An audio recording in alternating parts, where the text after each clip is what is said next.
Hi students, welcome back to Tutorial Tuesday. I decided I wanted to talk to you a little bit about Henri Matisse and his Fauvism movement that he was the founding father of. Yeah, he and his buddies decided that they were going to call themselves the Fauves, which means wild beast, and they were going to do some crazy things in art. So, my art appreciation lesson from last Tutorial Tuesday went over so well with my followers, my subscribers, aka my family, that I decided that I was going to do a little bit of a lesson about Henri Matisse this week, get a little color theory in there, and then we'll get into our painting. So what he did is he got together with his buddies, whom his parents absolutely disapproved of, and they were wild. They thought of themselves as like the avant-garde artists of that time period, which is like 1905 to 1910. And they were going to be so wild that they weren't going to paint 3D anymore. Yeah, it's true. They thought that they were going to get away from, by getting away from being 3D artists and that realism, even more so from those post-impressionism artists. So like Van Gogh, Cezanne, Seurat, Gauguin. Those artists were all those post-impressionism artists that were even getting away from the realism at that time too. Well, these guys, Henri Matisse and his buddies, decided we're going to go even further and we're going to look at color even more unnatural than it already is, and we're going to make our compositions almost flat. We don't want to have any three-dimension to them at all. We're going to distort them and oversimplify them. Super wild, huh? Okay, so, and they focused on the intense colors. Specifically, they really focused on complementary colors. So let's do a little color theory. What are complementary colors? Well, first we need to understand what the primary colors are, and we need to understand what the secondary colors are. So let's talk primary colors. The first primary color that I always think of is red, and then I think of yellow, and then I think of blue. Basically, primary colors are the basics of all colors. We mix them together to get to our secondary colors. So if I mix red and yellow, I'm going to get orange. If I mix yellow and blue, I'm going to get green. And if I mix blue and red, I'm going to get purple. See how I did that? Now, check it out.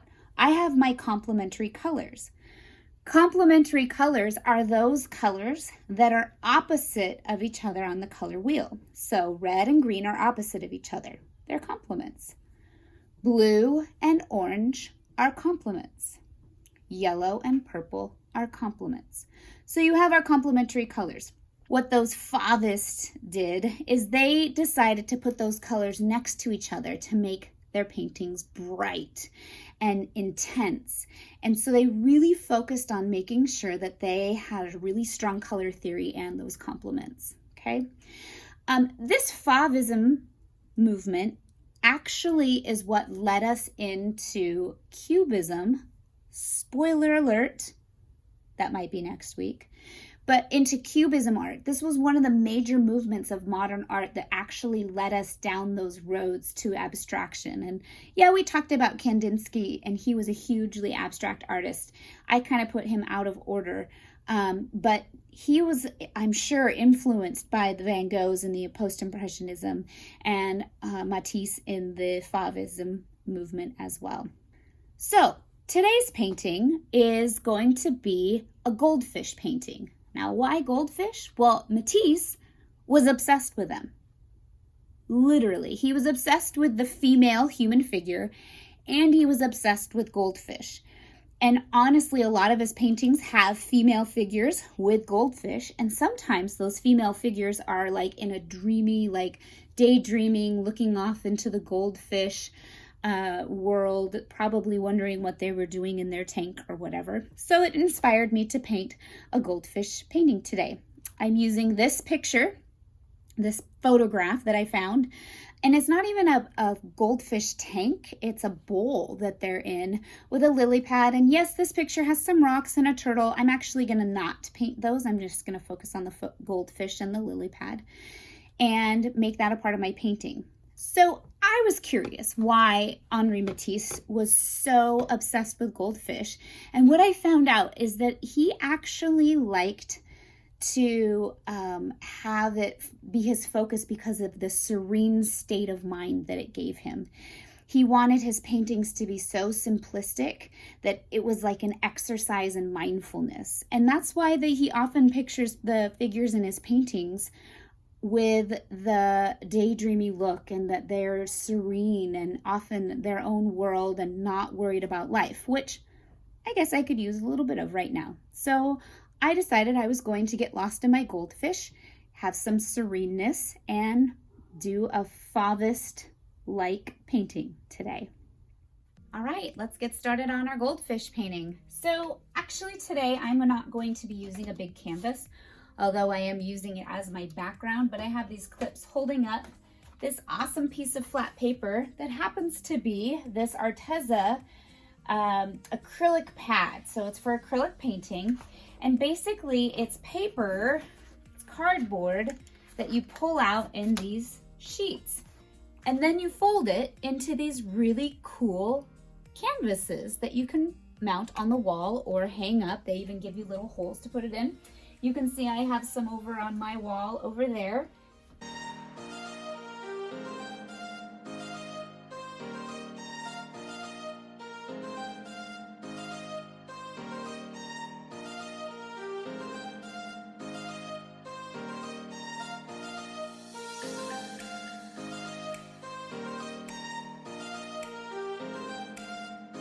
And voila, easy, right?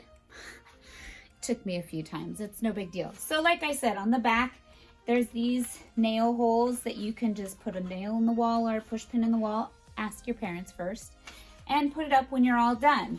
This one, I'm gonna paint on after the fact. I'm choosing to paint on it flat. You can do either way.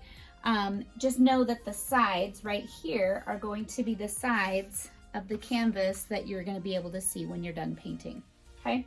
So, for our fish, I have gone in my sketchbook and I just really quickly sketched out my goldfish in a bowl, and I'm going to be sketching it back out onto my canvas up here. So what I've done is really focused on those primary and secondary colors to create those complementary color combinations, just like they did in the Fauvist movement, just like Matisse did.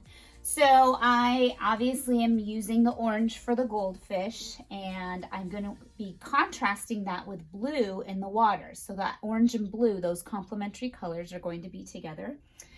And I have a lily pad with a flower on it. And actually in my inspiration photo, the flower was yellow.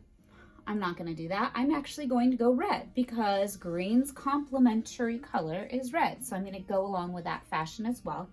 And then finally, the bowl was yellow, so I am going to keep that bowl yellow, and then I'm going to make my background purple because, again, that complementary color. So like I said, I'm going to really focus on those complementary colors today, on that colors of the water. I realize when we look at it isn't blue, but that's kind of the point of the Fauvist movement, is that you create things that aren't reality, and so that's what I'm going to be creating in my painting.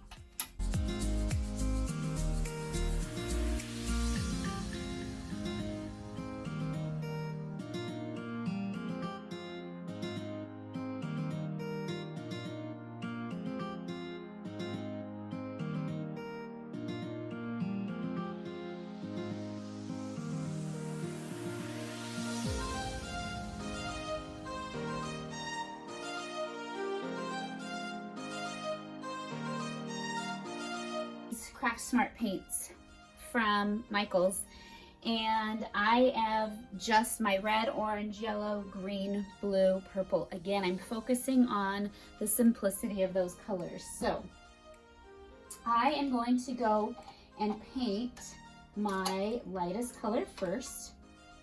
Artists always go in and paint their lightest color first, which is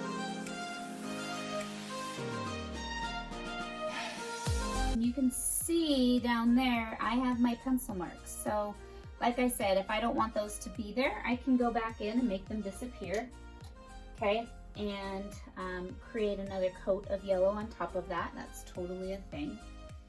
The other thing that happens with these pieces is there's outlines in the Fauvism world that we don't necessarily have in the real world. So you're going to start to see outlines of the bowl or outlines of the water. And so really our world isn't outlined. I always tell art students, I tell you that we don't look at the world in Sharpie. Kind of like this, we don't look at the world outlined in paint, but that's the style that they used in this movement, is having those outlines. Okay, so I'm actually not gonna rinse off my brush. I wanna see the effect of just dipping it into that orange and being okay with just getting some orange on the paper for my goldfish. Now, one thing I did notice in my inspiration photo is that goldfish have really clear fins, whether it's clear fins on the back or on the side or on the top. And I'm sure I should be using scientific words there, but I'm not. Like dorsal fin, I'm not really sure which one's which, but I'm not going to use that because I don't know which one's which. So I'm painting them orange right now, but what's going to happen is I'm going to go in and I'm going to paint some whites and some blues on them to get that clear effect. So painting, especially acrylic painting, happens in layers. And the point is to get those layers down. So you put your first layer down, and then you go back in and you put another layer on top of it. And that's what starts to really bring that painting to life. So that's how this painting is going to take shape today, is in layers. So I have my goldfish outlined. I have my bowl outlined. So now I'm going to go get into the red and paint that red flower.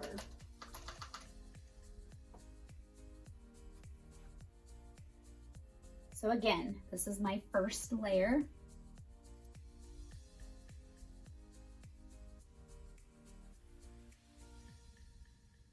Oh boy, water's coming off my brush.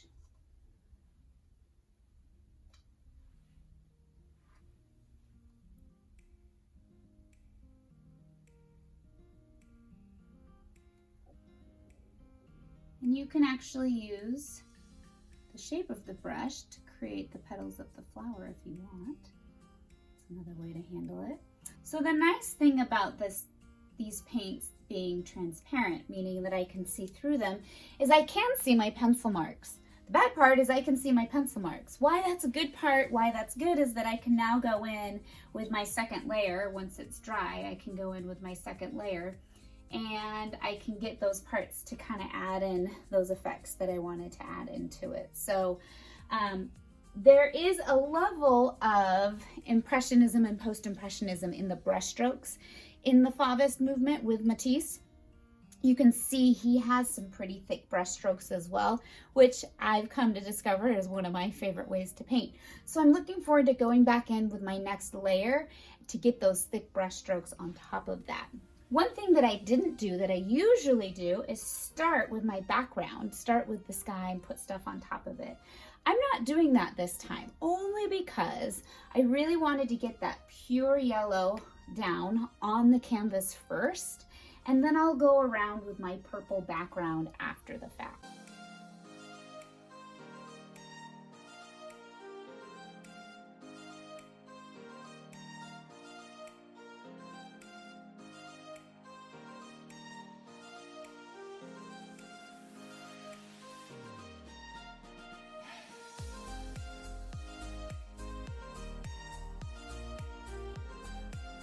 All right, so now let's mix up some of that blue in the water. We're gonna get some of that water going down there, and actually, I'm gonna wait for that to dry up there. So while I'm waiting for that to dry, my yellow's pretty much dry.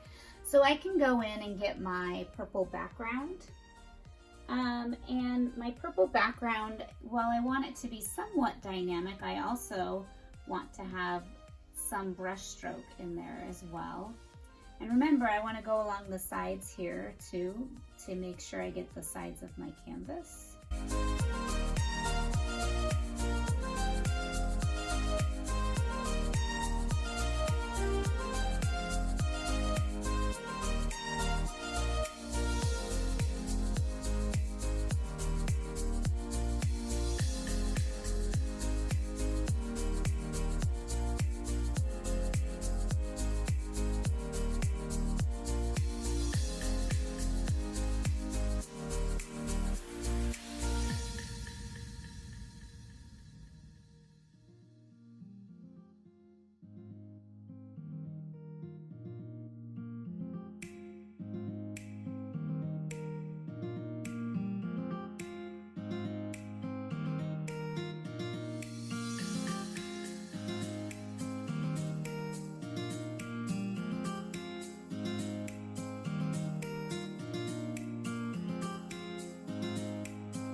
if you actually mix complementary colors together, so green and red, purple and yellow, blue and orange, you will get neutral colors. While they make each other brighter when they're next to each other, they also neutralize when you're actually mixing them together.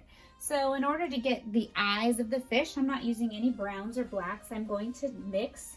I'm going to take some green and I'm going to take some red and I'm going to mix them together, and that's going to give me a neutral color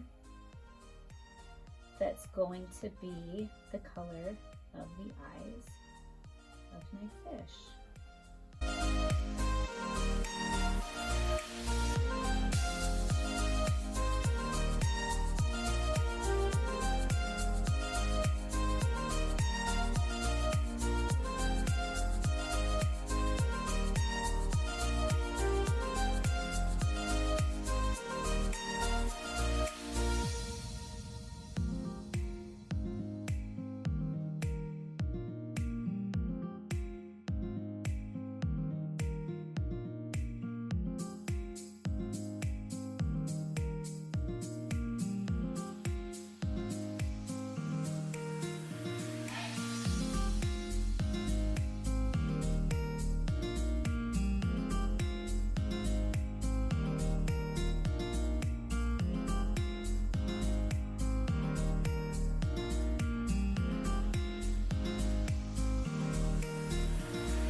And while I'm letting that dry, I'm actually going to go back into my background and work a little bit of color magic in there as well.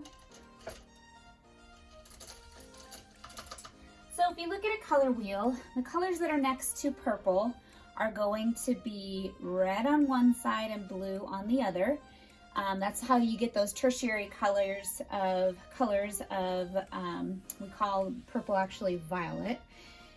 And so you have red violet and you also have blue violet, and that's those tertiary colors. So I'm going to kind of get some of a background in there that gives it a little bit more intrigue, a little bit more interest with those colors, trying to get that mixture going.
So while I didn't want to get rid of the purple altogether, I wanted to add something more to it. It just seemed, I realize it's flat and it's supposed to be flat for this time period, but for me and my painting, and since I'm the artist in charge of it, I get to decide. No, I don't want that. I'm going to do this instead.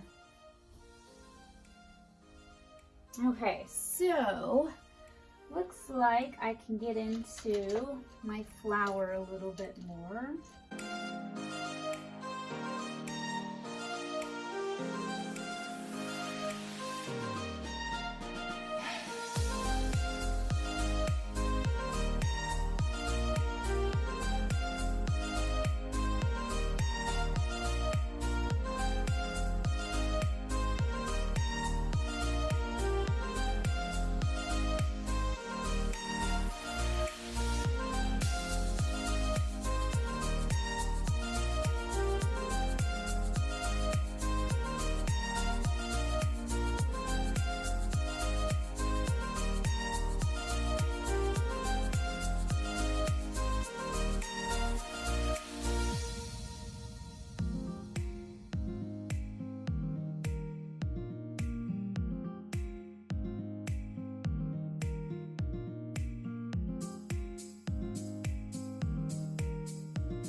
right, well, that's that. I'm going to sign it, and then I'm going to wait for it to dry completely before I fold it all up and put it into a cute little canvas that looks like this as my final piece. That is today's Fauvist movement goldfish painting inspired by Matisse. We'll see you next week.